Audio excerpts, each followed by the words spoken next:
جی زه قاسم شاه کورواله یم شهزاد ټاون کې زما کور دی جی موږ سره ډېر ظلم وشو جی په جی دې موږ له زوی ته مې رنګ کو زه به له خپو کې دغه واچوم پړې واچوم راکاږم به جی په موبایل به دا خبرې مبرې کېدې د دې نه پس جی دی راغلو زمین کور سره دی راغلی زما خاوند جی راګیر کو جی دی تماچې ټوپکې وروړې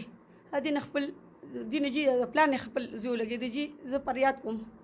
زما خاوند له وویشتو جی زما مدد وکړي او زه خو ډېر فریاد کوم جی ما له خو دونه خبرو چل نه راځي خو جی بس دونه خبرې کومه چې ما سره د انصاف وکړي شي زما واړه واړه ماشومان دي جی هغې جیل کې هسې بې ساچولي تاڼه کې پنځمه څلورمه ورځ دی جی هغوی نه راپرېږدي دا ولې جی زمین کور یې وسوځو چرګان پکې وسوځېدل قرآن شریفونه پکې وسوځېده قرآن پاک پکې وسوځېده دا څنګه مسلماني ده دې تپوس وکړي شي چې د ولې هر کور کې مسلماني ده قرآن مجید پکې موجود نه جی د دې تحقیقات جی وکړي شي لاړ شي زموږ د کور دغه دې وکړي شي چې تحقیقات چې دا څنګه چل دی د قرآن مجید زموږ دې نه کې د قرآن مجید د تحقیقات جی وکړي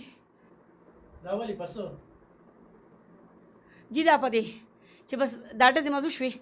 زه خاوند سره لاړم تاڼې جی دغه هسپتال ته چې رالم جی هغې زموږ کور ته ور ورته کړو کور یې راله وسوځو او جی نو هغوی له څه نقصان کړی جی د هغې پکې یو سړی لګېدلو هغه د خپل پلان نه جي لګېدلی دی هغې دعوې په تاسو کړې جی هغې دعوې په موږ باندې کړې ده ته یې چا کړی جی د پلان نه لګېدلی بسم الله الرحمن الرحیم جی د پلان نه لګېدلی دی تاسو سره ټوپک تمانچه نه نه جي مې سره نه وه ستا خاوند یې په کوم ځای شته زما خاوند یې په پتون باندې جي اوس چېرته دی هغه جي په مردان په جیل په هسپتال کې دی جي اوس نور څوک ګرفتار کړي جی زما یو زوی دی یو مې لیورزي دی هغې ګرفتار کړی جي څلورمه پنځمه ورځ د وخي ټکۍ یې راپرېږدي نه څه ډېر زیاتې ورسره جي کوي او جی زما ډي پي او ته ایس پي ته زما دا خواستې ما سره د حساب وکړي شي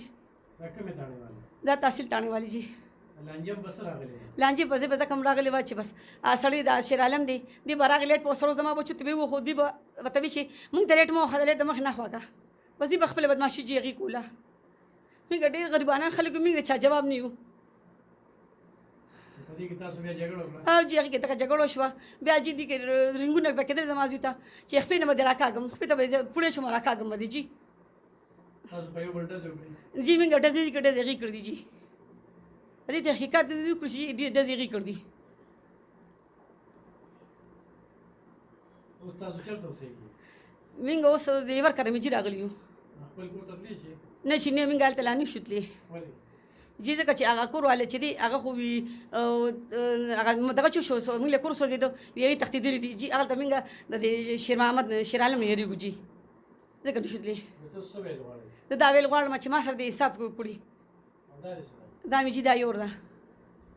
څوک یې دی زما زوی دی څو نومر یې دی شلو کاله به وي ها شلو کاله به وي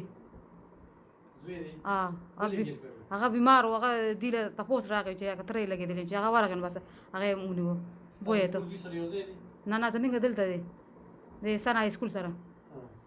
دلته دی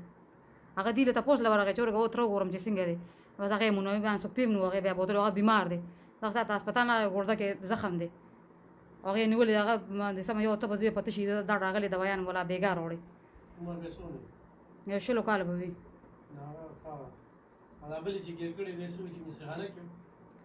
دغه مصري خانه کې دی جدي چاړه دی جي سمې خبرې نشو کولی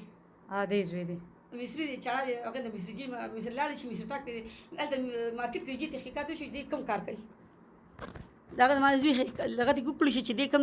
هلته دې لاړ شي د دې انکوایري دې وکړو چې زما د زوی د مارکیټ نه راوستي او جدي مصري دی او چاړه دی